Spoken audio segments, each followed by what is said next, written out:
Hello everyone, Gautam is education hub पर आप सभी का बहुत बहुत स्वागत है। उम्मीद है आप सभी अच्छे होंगे, एग्जाम की तैयारी अच्छे से जा रही होगी।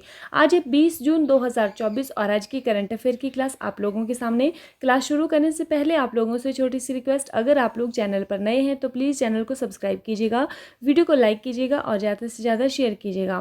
पहला क्वेश्चन हम देखते हैं, विश्व सिकल सेल दिवस किस तारीख को मनाया जाता है? 15 जून, 16 जून, 17 जून या फिर 19 जून? सही आंसर हमारे पास होने वाला है ऑप्शन नंबर डी 19 जून को। ठीक है, कब मनाया जाता है? 19 जून को मनाया जाता है विश्व सिकल सेल दिवस।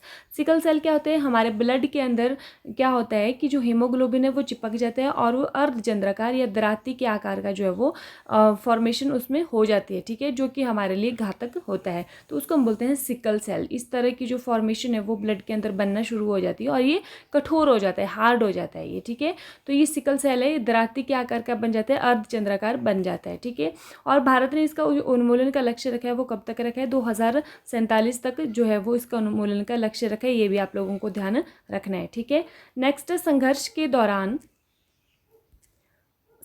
दौरान यौन हिंसा के उन्मूलन के लिए अंतर्राष्ट्रीय दिवस के रूप में कब घोषित किया गया? 17 जून, 18 जून, 19 जून या फिर इनमें से कोई नहीं? तो सही आंसर हमारे पास होने वाला है इसका 19 जून को। ठीक है, कब किया गया है? 19 जून को संघर्ष के दौरान यौन हिंसा का उन्मूलन के लिए अंतर्राष्ट्रीय दिवस 19 जून को मनाया गया है। ठीक है, नेक्स्ट है, हाल ही में भारत के सबसे मूल्यवान सेलिब्रिटी ब्रांड कौन बने हैं? विराट कोहली, रणबीर कपूर, शाहरुख खान, आलिया भट्ट? तो सही आंसर हमारे पास होने वाला है option number A, Virat Kohli. तो फिल्मी सितारों को छोड़कर जो है वो विराट कोहली सबसे मूल्यवान सेलिब्रिटी ब्रांड बन चुके हैं। ठीक है, ये आपने ध्यान रखना है। हाल ही में भारत ने किस देश के साथ मिलकर जलवायु परिवर्तन से निपटने के लिए NASA ISRO synthetic aperture radar launch किया है? ऑप्शन है अमेरिका, जापान, रूस या फिर इनमें से कोई नहीं। तो देखिए, नाम से ही यहाँ पर पता चल रहा है, क्या नाम है? नासा इसरो। तो नासा कहाँ की स्पेस एजेंसी है? अमेरिका की है और इसरो इंडिया की है। ठीक है, तो इंडिया और अमेरिका दोनों ने मिलकर बनाया है। किस लिए बनाया है? जलवायु परिवर्तन से निपटने के लिए लॉन्च किया है इसको। तो इसका सही आंसर क्या होने वाला है हमारे पास? ऑप्शन नंबर ए, अमेरिका होने वाला है। ठीक है, तो यहाँ से आपको ध्यान रखना है, NASA ISRO synthetic aperture radar, मतलब कि भारत और अमेरिका ने मिलकर बनाया है। ठीक है, नेक्स्ट, बाल साहित्य पुरस्कार कितनी भाषाओं में प्रदान किया जाता है? ऑप्शन हैं 30, 22, 24 या फिर इनमें से कोई नहीं। सही आंसर हमारे पास होने वाला है ऑप्शन नंबर सी, 24 भाषाओं में। ठीक है, भारत की जो 22 भाषाएं हैं जिनको की मान्यता दी गई है संविधान में, 22 भाषाएं वो हैं और प्लस इसमें एक अंग्रेजी होती है, इंग्लिश। ठीक है, और एक कौन सी है? राजस्थानी भाषा। ठीक है, तो ये 24 भाषाओं में प्रदान किया जाता है, ये आप लोगों को ध्यान रखना है। नेक्स्ट, हाल ही में भारत की किस एयरपोर्ट ने चेक इन सामान के लिए भारत का पहला सेल्फ सर्विस मैकेनिज्म लॉन्च किया है? ठीक है, तो एयरपोर्ट पर हुआ है ये चेक इन सामान के लिए पहला सेल्फ सर्विस मैकेनिज्म जो है वो लॉन्च हुआ है। कहाँ के एयरपोर्ट पर?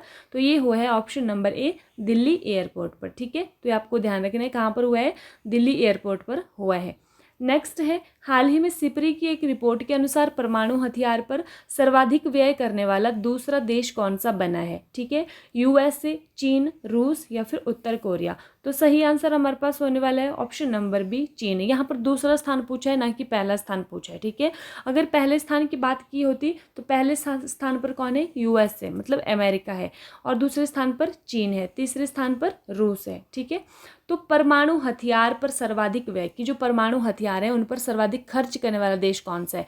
सिपरी, मतलब स्टॉकहोम की एक रिपोर्ट आती है। ठीक है, तो वहाँ पर परमाणु हथियार पर सर्वाधिक व्यय करने वाले, ऐसा कहा गया है कि 9 ऐसी कंट्रीज़ हैं जिनमें कि जो परमाणु हथियार हैं जिनके पास। ठीक है, जिसमें कि वो परमाणु हथियार हैं जिन कंट्रीज़ के पास, तो उसमें जो है वो पहला स्थान यूएसए का है, दूसरा चीन का है और तीसरा रूस का है। ठीक है, ये आपने ध्यान रखना है। हाल ही में राष्ट्रीय योग ओलंपियाड का उद्घाटन कहाँ पर हुआ है?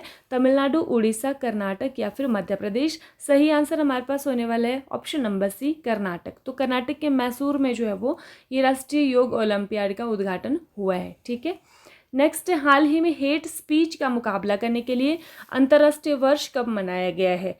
16 जून, 17 जून, 18 जून या फिर 19 जून? सही आंसर हमारे पास होने वाला है ऑप्शन नंबर सी, 18 जून को। ठीक है, हेट स्पीच। हेट स्पीच आप लोग जानते हैं कि हेट स्पीच क्या होता है कि किसी धर्म विशेष के खिलाफ मतलब ऐसे कोई बात कहना जिससे कि लोगों में दंगे भड़क जाएं या सांप्रदायिकता भड़क जाए, ठीक है। किसी सांप्रदायिकता भड़काने के लिए कोई स्पीच देना, ऐसी कोई बात कहना, तो उसको हम बोलते हैं हेट स्पीच, ठीक है। लोगों को धर्म के नाम पर भड़काना या फिर धर्म के नाम पर वोट मांगना, या वैसी मतलब राजनीति में भी उस तरह की अगर आप बात करते हैं जिससे कि लोगों में विभेद उत्पन्न हो, ठीक है, तो उसको हम बोलते हैं हेट स्पीच, जिससे कि एकता और जो एकता है भारत की, अखंडता है, उसमें क्या हो, बाधा पड़ने का जो है वो खतरा रहता है, तो उसको हम बोलते हैं हेट स्पीच। तो इसके जो अंतर्राष्ट्रीय वर्ष है वो कब 18 जून को मनाया जाता है। नेक्स्ट, हाल ही में सौर घूर्णन के नए पैटर्न की खोज करने वाले CHASE मिशन का संबंध किससे है? तो CHASE इस मिशन का संबंध किससे है? ये है सी से, आप समझ जाना कि चाइना, ठीक है। तो इसके किससे है संबंध? चाइना से है। अब किसके लिए है ये? सौर घूर्णन के नए पैटर्न की खोज करने के लिए। जैसे कि घूर्णन क्या होता है?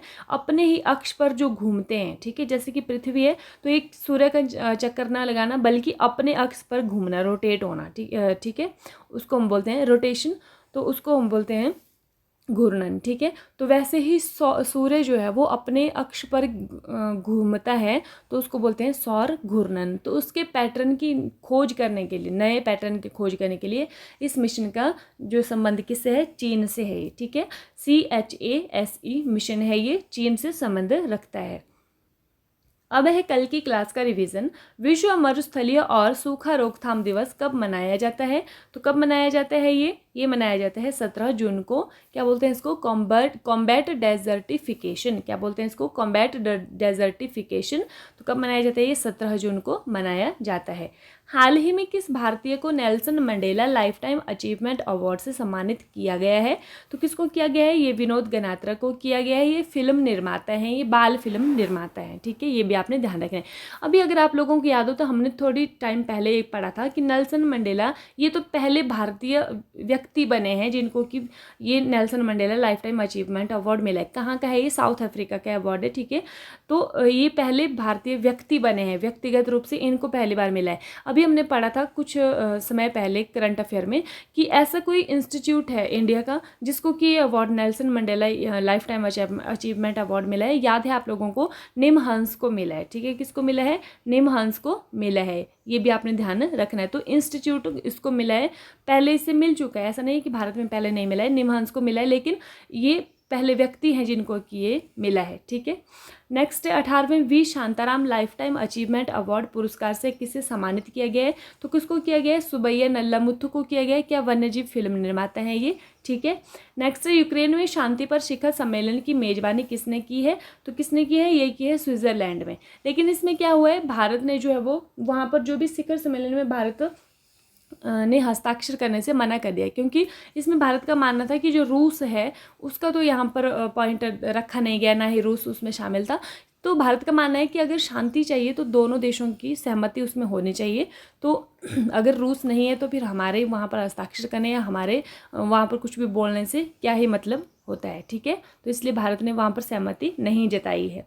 क्रिटिकल एंड इमर्जिंग टेक्नोलॉजी पर भारत अमेरिका पहल की दूसरी बैठक कहाँ पर आयोजित की गई है?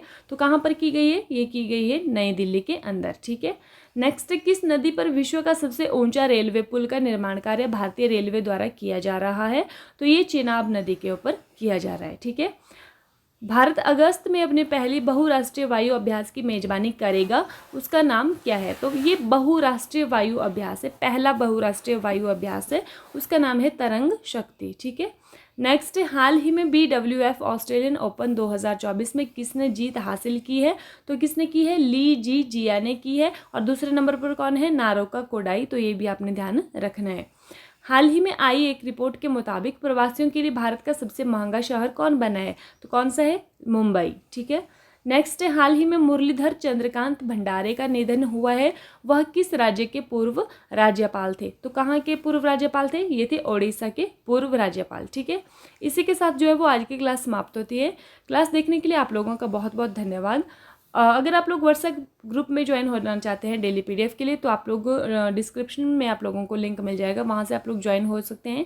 इसी के साथ thank you and have a nice day. खुश रहिए, अपना ख्याल रखिए और अपनी तैयारी को मजबूत रखिए।